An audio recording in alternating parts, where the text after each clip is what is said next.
Hey folks, as long as I live, I think the diet debate is going to be going on. What is the best diet for healing the body, detoxifying, healing the skin? I'm not sure we're ever going to reach a unanimous conclusion because that is human nature. I live paleo, keto, 20% carbohydrate style diet for 4 years of my life.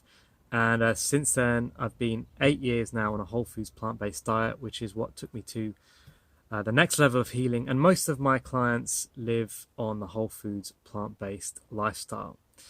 Um, there is also this agenda out there for everything in moderation. People are trying to pare back now. They're sort of fed up or confused by the whole dietary debate. And people are throwing their arms in the air and saying everything in moderation will probably be okay.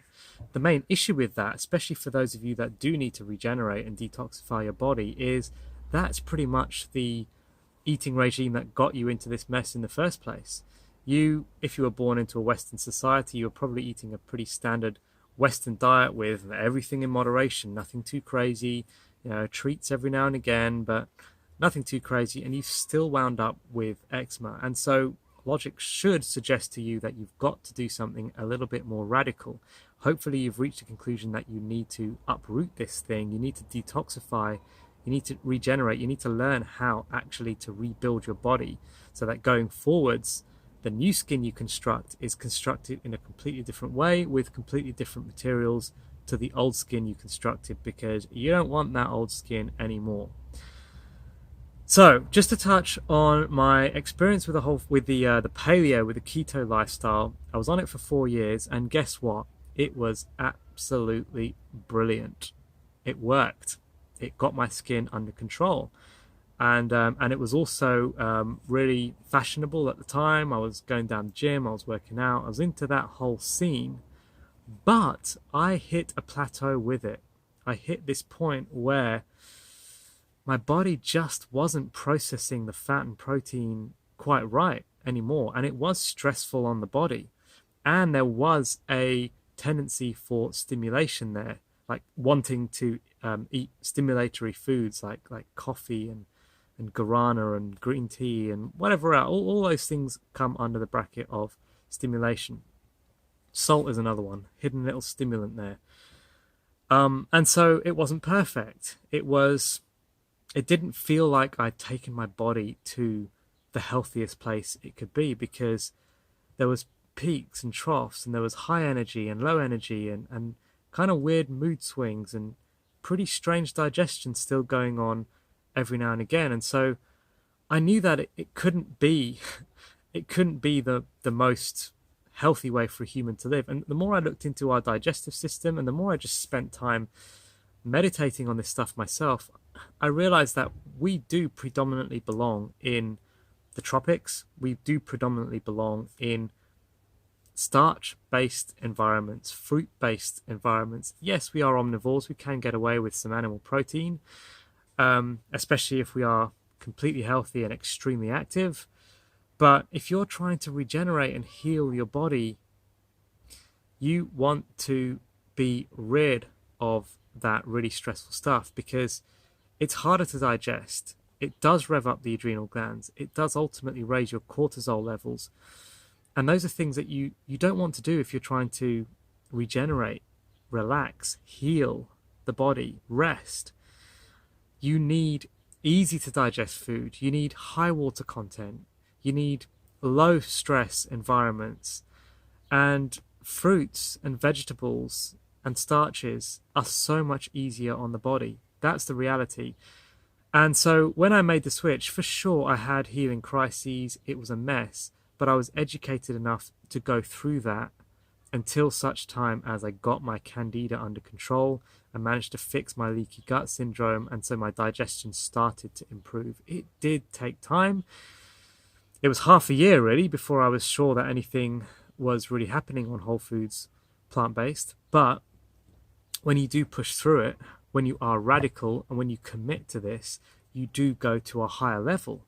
Whole foods plant-based is more conducive to the human being, every human being. People love to say, oh, we're all different. It's not one diet suits all. We all have the same digestive system.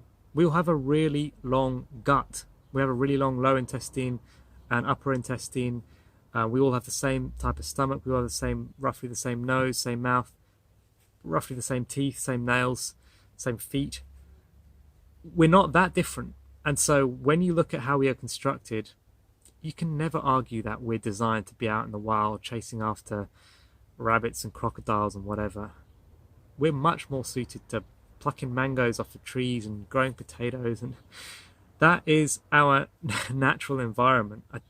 I don't think anybody can bring a valid argument to the table. I mean, if you have, feel free to bring one, but doesn't really make a lot of sense, does it? It makes so much more sense for us to be tilling the ground, working with fruits and vegetables, and maybe having some animal protein every now and again. I personally choose not to because I want to be as healthy as possible. I want the daily detox thing going on, and that is what I promote on this channel. That's what I promote to all of my clients. So how would I recommend getting started on the whole foods plant-based diet? Well, it does depend on where in the world you are, where in the world you are with your skin, what you've been living like thus far. But the key point really to leave you with in this video is you want to be taking a add-in approach to this. So don't just start trying to remove meat and eggs and fish from your diet, because you're going to be severely underfed, undernourished, because you're probably not going to be eating enough of all the other good stuff. So the best thing to do is start adding in. The best thing you can do to start with is just start eating a salad with every meal.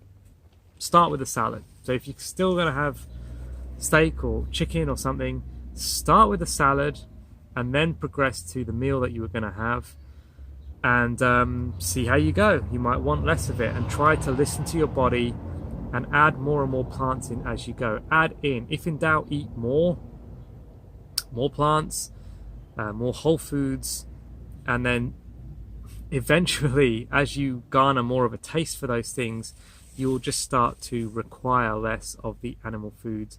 That is the most easy transitional way to go about this. If you want to go cold turkey and just jump straight in like I did, feel free, but make sure you educate yourself on the whole detoxification crisis, detoxification symptoms. So start adding in more plants. That's probably the best advice I can give you in today's video. Maybe we'll leave it there. I don't want these videos to get too long.